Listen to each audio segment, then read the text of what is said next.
All right, what's up? This is it. Boost Up English Live. All right, so I'm here to do some live streams with you guys, some live lessons for those of you that like my videos.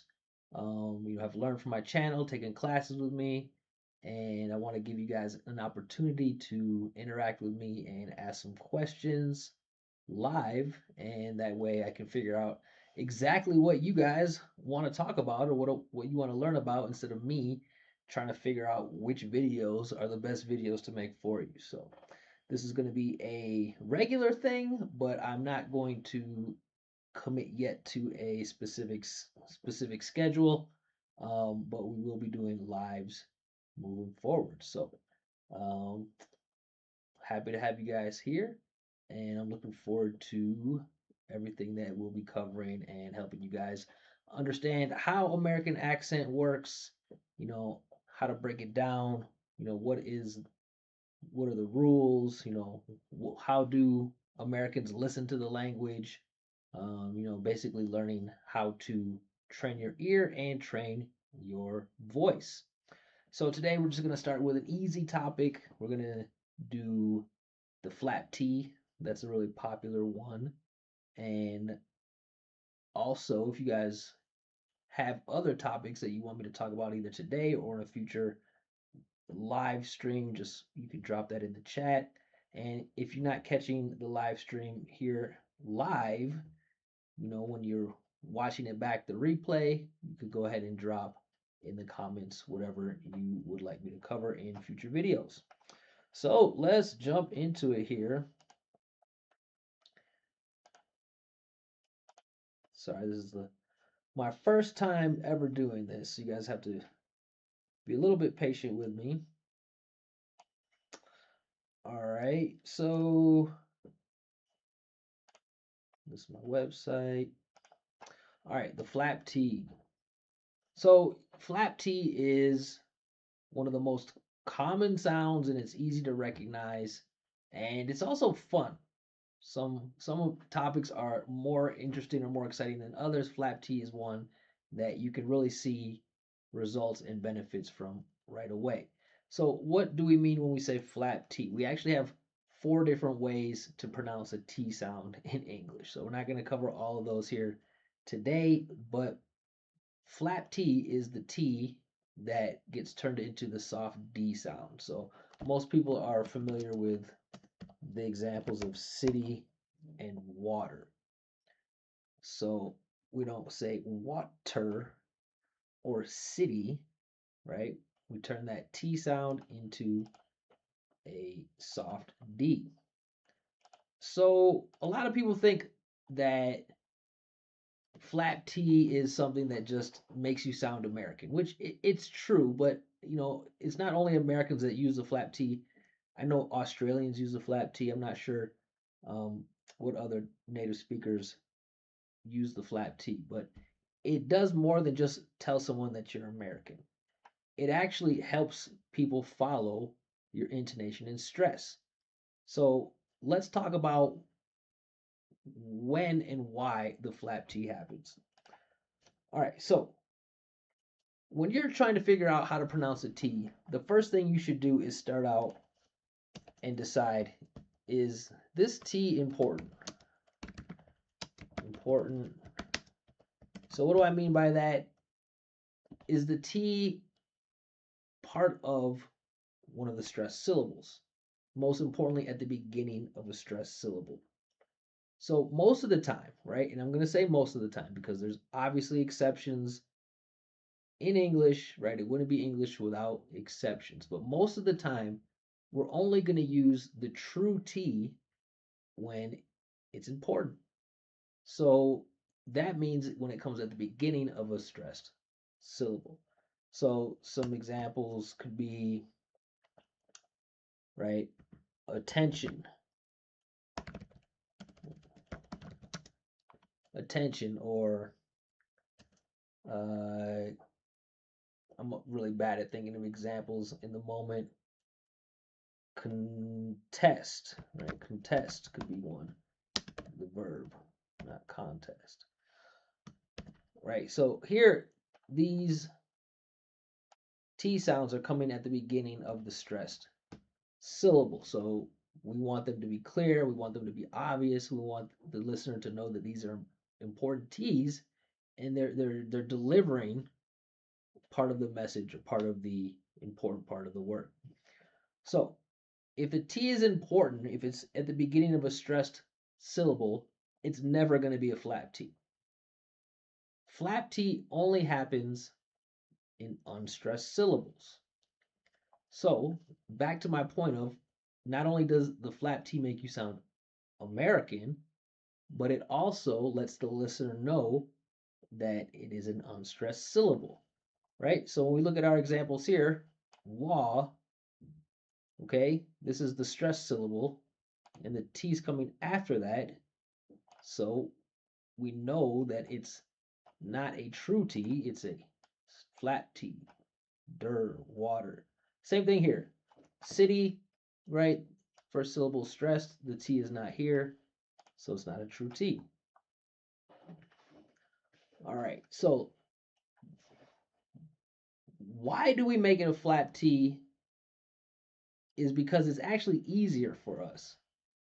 So one thing that we'll be talking about quite a bit, and I talk about in all my classes with all my students, is the idea of what does an American listener's ear want to hear, or what is it attracted to? And one of the main things that keeps our attention and allows us to follow the listener's voice is vibration in the body.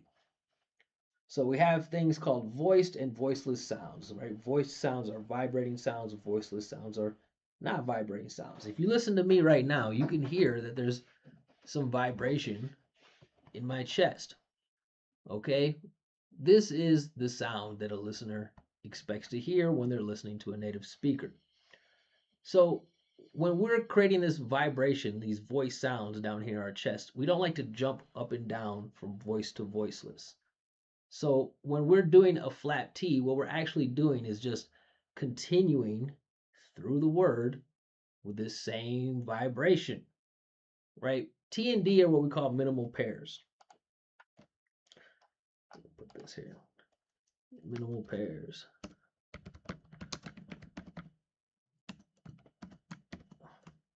Right? What this means is that they're basically the same sound.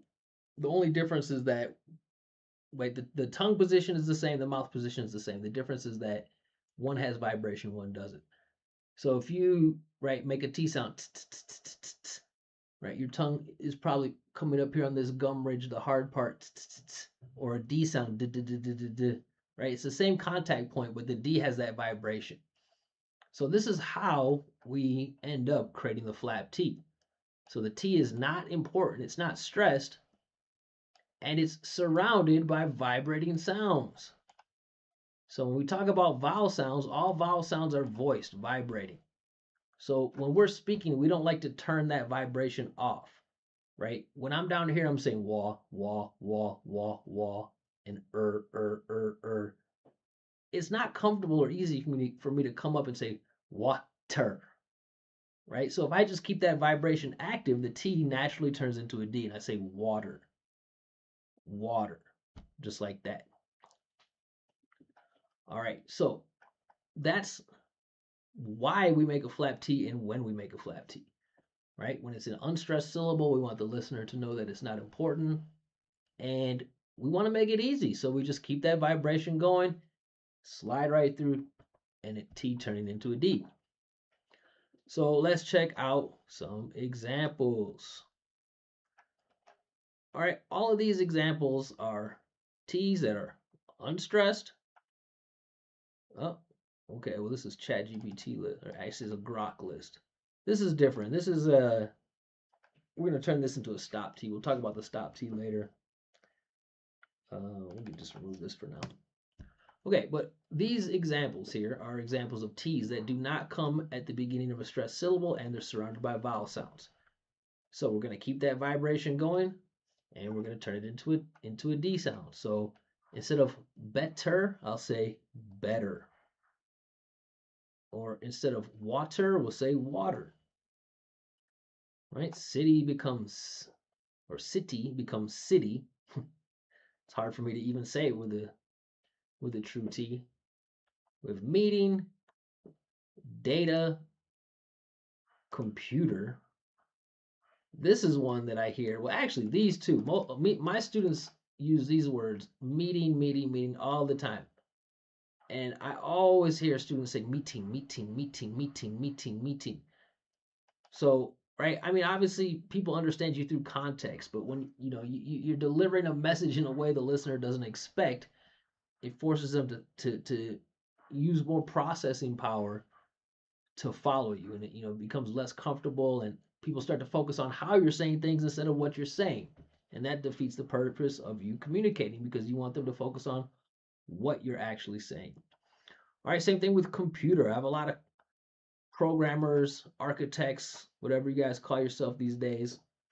But most of my students say computer. But if you want to sound clear and natural to an American listener, you're going to say computer. Later, whatever, and little. All right, so this one here, actually, in this case, the T is not surrounded by vowels. There's an L right here.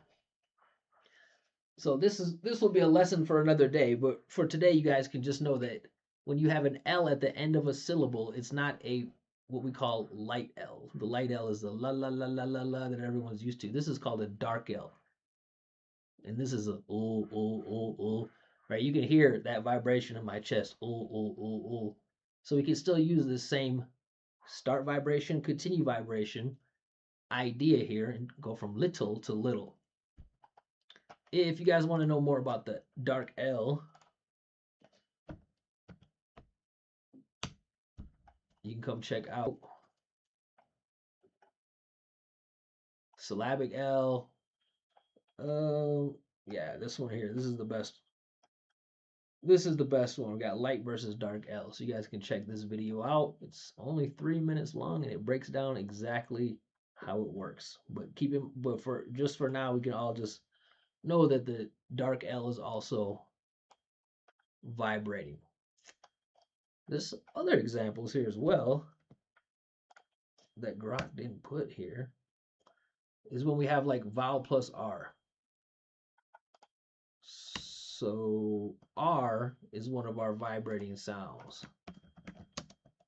Plus R. So we could say something like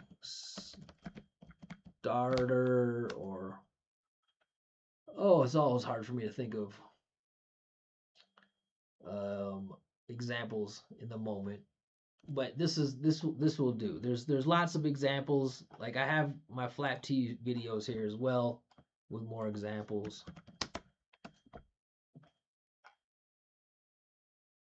Here, these two videos. Let's see. Let's see if the preview gets to the R. Nope. But anyways, there's more examples with this R.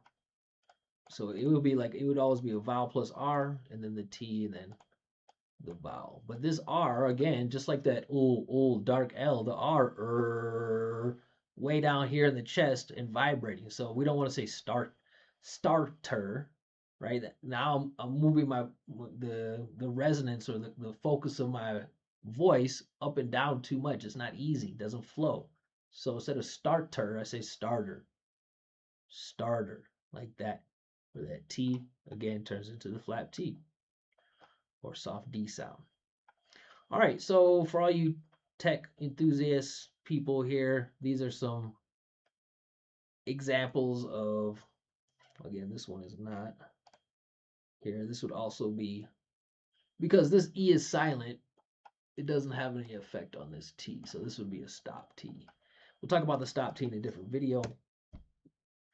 So here are some examples here that you guys say on a regular basis. Every time you guys get in my class, you guys are talking about these things, and more often than not, you're using a true T, which is more difficult and it sounds unnatural and it's distracting. So let's practice these here together. You can repeat them after me.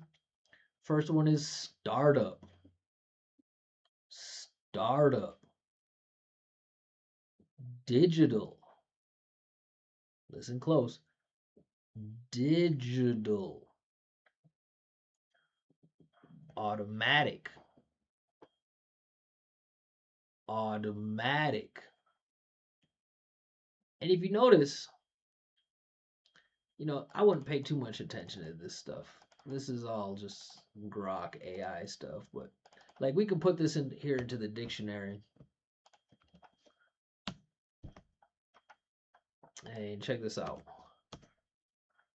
Another thing to keep in mind, digital. Okay, not in this example. Sometimes the dictionary doesn't always give you the really most natural way. But what I want to see is that here, this. Here you can see that a lot of times you're going to see next to a flap T, you're going to see a schwa. Right? So this upside down, I mean, if you guys have taken my class or, I mean, really, if you've watched any type of pronunciation videos online, you probably know about the schwa, just that unstressed sound. We'll do a video on that some other time, but I just wanted to point out that the schwa often is paired with a flap T. Productivity,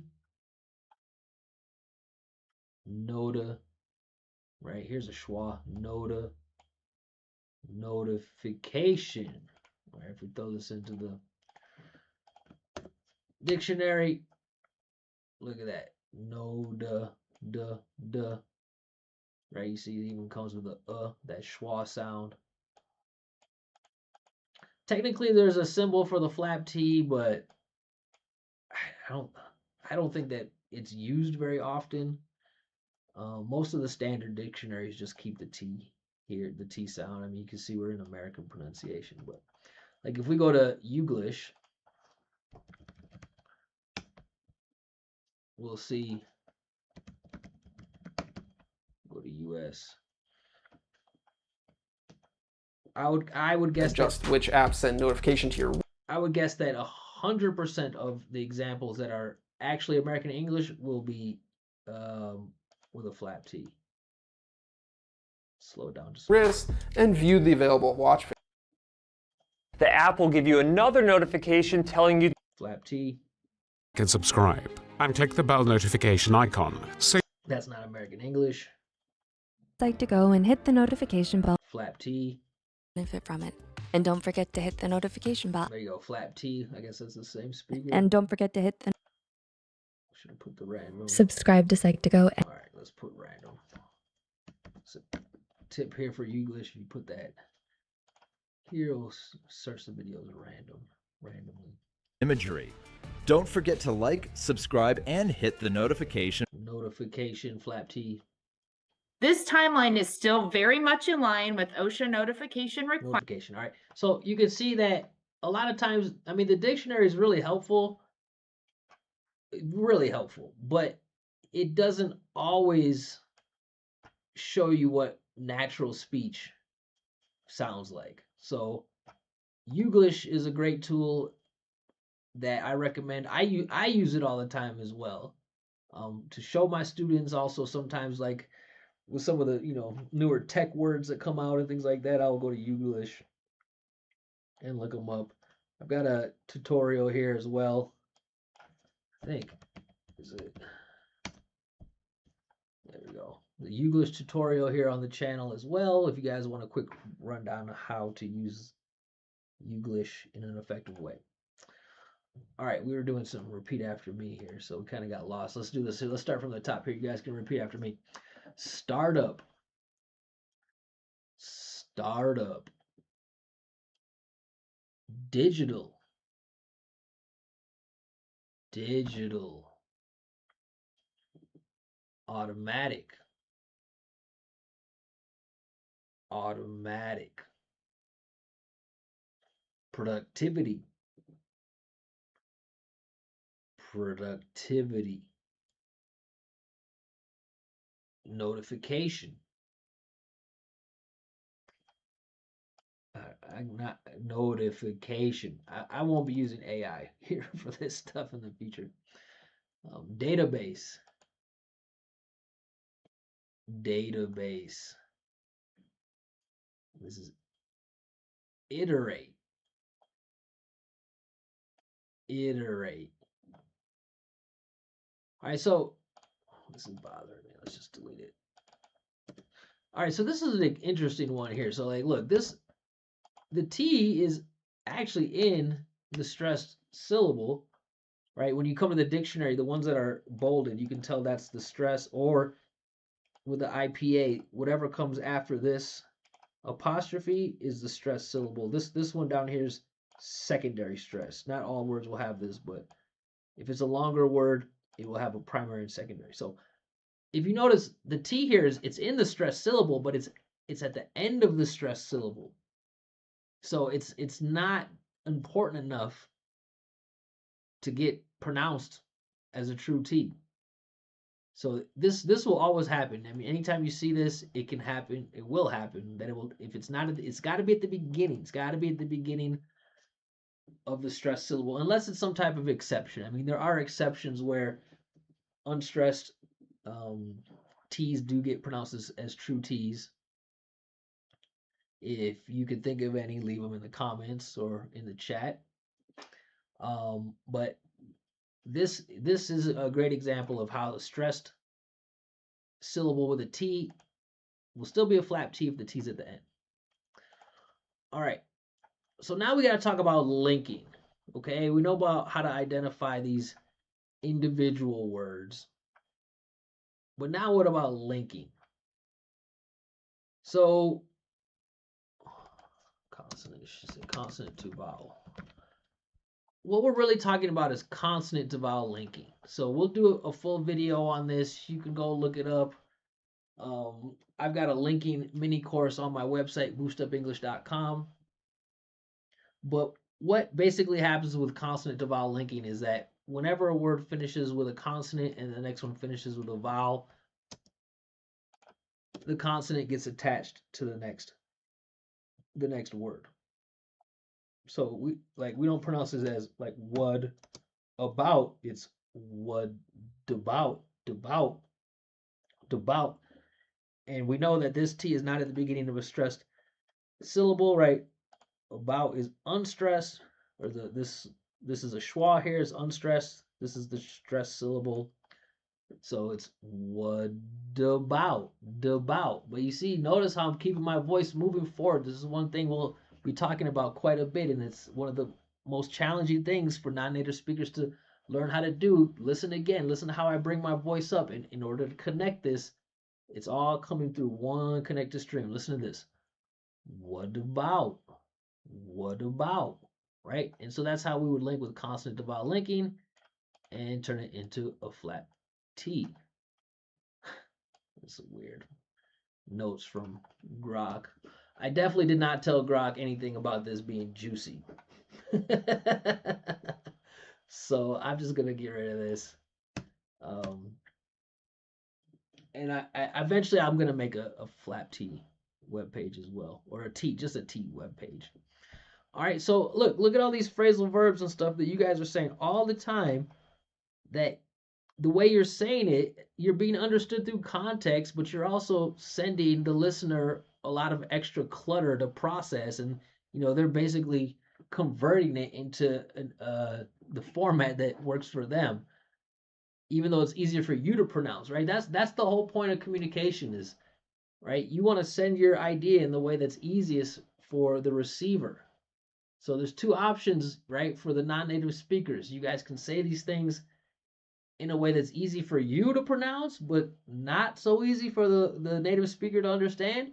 Or you can, do some training exercises, build your skills, create some muscle memory, build new habits, and deliver your sounds in a way that's, not your natural instinct, or not the same way you would do it in your native language, but you're sending it in a way that the listener can easily digest. So let's go through these consonant to vowel linking with flap T. All right, here we go. What about? What about? Get it. Get it. Put it. Put it. That is that is but I but I not only not only right away right away set up or set up if it's a verb, right? The noun is set up. If it's a verb, it's set up. We'll have a lesson on that too. Rhythm patterns for phrasal verbs. A lot of lessons coming up. Last one, cut off or cut off. Cut off or cut off. All right. So, I mean, this is a great way for you as the non-native speaker who is trying to, improve your pronunciation, improve your communication to, get a quick win and something that you can start doing fairly easily right away, but also focus on changing the way that you're hearing the language. Focus on the way that you're listening to the language, right? Instead of just being rushed, right? Obviously, the first day you do this, you're not going to learn about this today and then go to work tomorrow and then just start using flap T's. But, if you're watching this stream, you're already consuming a lot of American content and media. So now start to listen, right? Start to listen for this flap T sound, and that's going to start helping you change the way you hear the language. Right? That's really the key for being able to change your pronunciation. You have to first change the way you listen to the language, right? When you're a beginner, right? I've done it. I've gone through it myself, learning Spanish. But when you're a beginner, you're basically in survival mode, and you're just trying to catch whatever sounds you can, right? There's no, there's no strategic listening, or there's no, there's no structure behind the way you're listening. But if you made it this far into this live stream, you are not a beginner anymore, right? So it's time for you to stop listening to the language in survival mode. Okay, it's time for you to start, doing your, listening, especially when you're, in a non-pressure situation, listening with intent, and listening to how this speaker is delivering the sounds, as opposed to trying to find sounds that are comfortable for your ears, or something that matches something that's similar to your native language. It's always going to leave you, in a position where you're not really absorbing everything. So, like I mentioned before, right, we've got flap T videos up the wazoo here for more examples here on my page.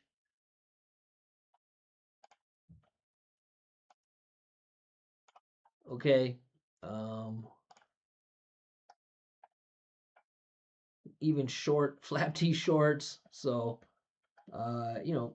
get in there and practice. Take advantage of Youglish, right? You can put the words in here. And right, if there's any other words you're not sure about or something else, then you can put it in the chat.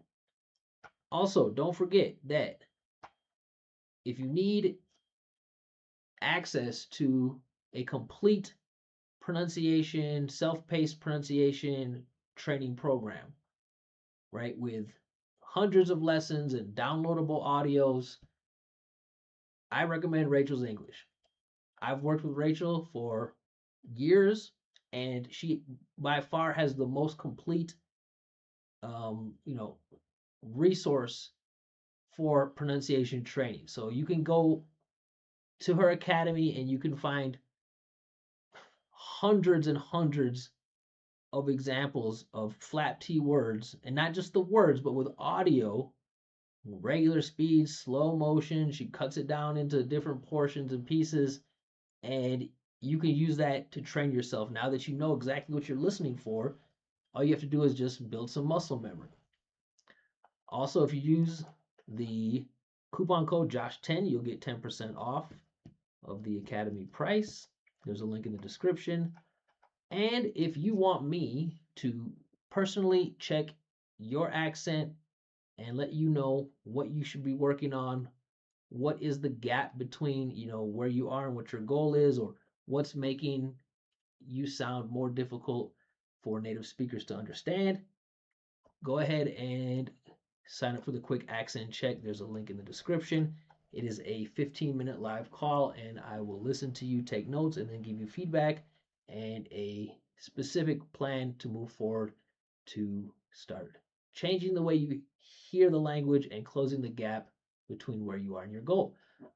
So that's it, guys. This was my first live stream ever. So I hope you enjoyed it, and I will continue to do these and definitely improve the quality and maybe even extend the length depending on how much interest there is.